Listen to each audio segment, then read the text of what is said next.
Hello friends, ಈಗ P D O ಪರೀಕ್ಷೆ kit ಸಿಕ್ಕಾಗಿದೆ. ಇದರಲ್ಲಿ ಏನೇನಿದೆ ಕಂಟೆಂಟ್ಸ್ ನೋಡೋಣ.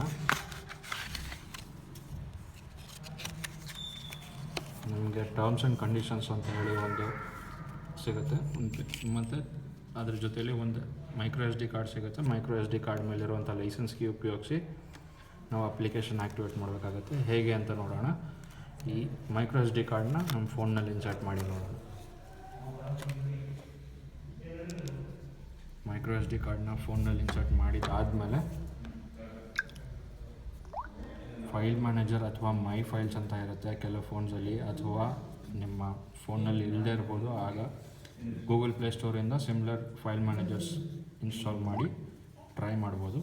ಸೊ ನಿಮಗೆ ಎರಡು ಆಪ್ಷನ್ ಸಿಗುತ್ತೆ. ನಿಮಗೆ ಎಕ್ಸ್ಟರ್ನಲ್ ಎಸ್ ಡಿ ಕಾರ್ಡ್ ಅಥವಾ ಎಸ್ ಡಿ ಕಾರ್ಡ್ ಅಂತ ಹೇಳಿ, ಅಂದರೆ ಎಕ್ಸ್ಟರ್ನಲ್ ಮೆಮ್ರಿ ಕಾರ್ಡ್ ಅಥವಾ ಇಂಟರ್ನಲ್ ಸ್ಟೋರೇಜ್ ಅಂತ. ಎಕ್ಸ್ಟರ್ನಲ್ ಸ್ಟೋರೇಜ್ಗೆ ಹೋಗಿ ನೀವು ಅಪ್ಲಿಕೇಶನ್ ಇನ್ಸ್ಟಾಲ್ ಮಾಡಬೇಕಾಗಿ ಬರುತ್ತೆ.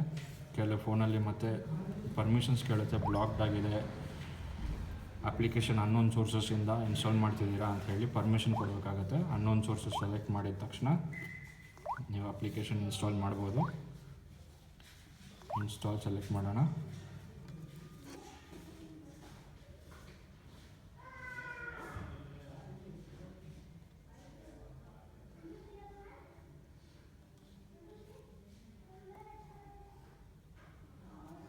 ಈಗ ಇನ್ಸ್ಟಾಲ್ ಆಗಿದೆ, ಕಂಪ್ಲೀಷನ್ ಆಗಿದೆ.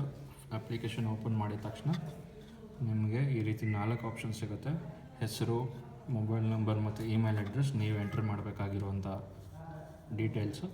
ಇಲ್ಲಿ ನೀವು ಅಪ್ಲಿಕೇಶನ್ ರನ್ ಮಾಡಬೇಕಾದ್ರೆ, ಇನ್ಸ್ಟಾಲ್ ಮಾಡಬೇಕಾದ್ರೆ ಇಂಟರ್ನೆಟ್ ಕನೆಕ್ಷನ್ ಅಥವಾ SMS ಫೀಚರ್ ಬೇಕಾಗುತ್ತೆ. SMS ಇಂದ ಆ್ಯಕ್ಟಿವೇಟ್ ಆಗುತ್ತೆ ಈ application.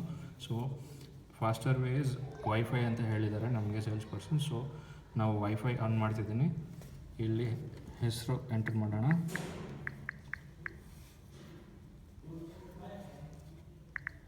Phone number,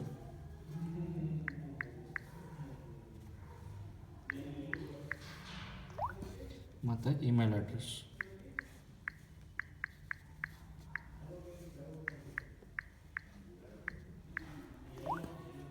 enter ಮಾಡಾಗಿದೆ.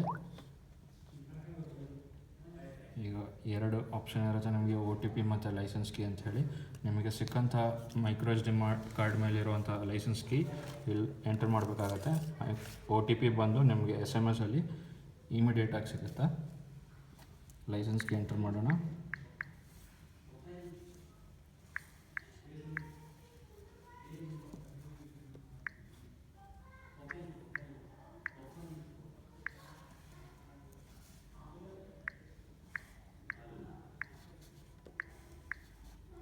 Licence key enter ಮಾಡಾಯಿತು.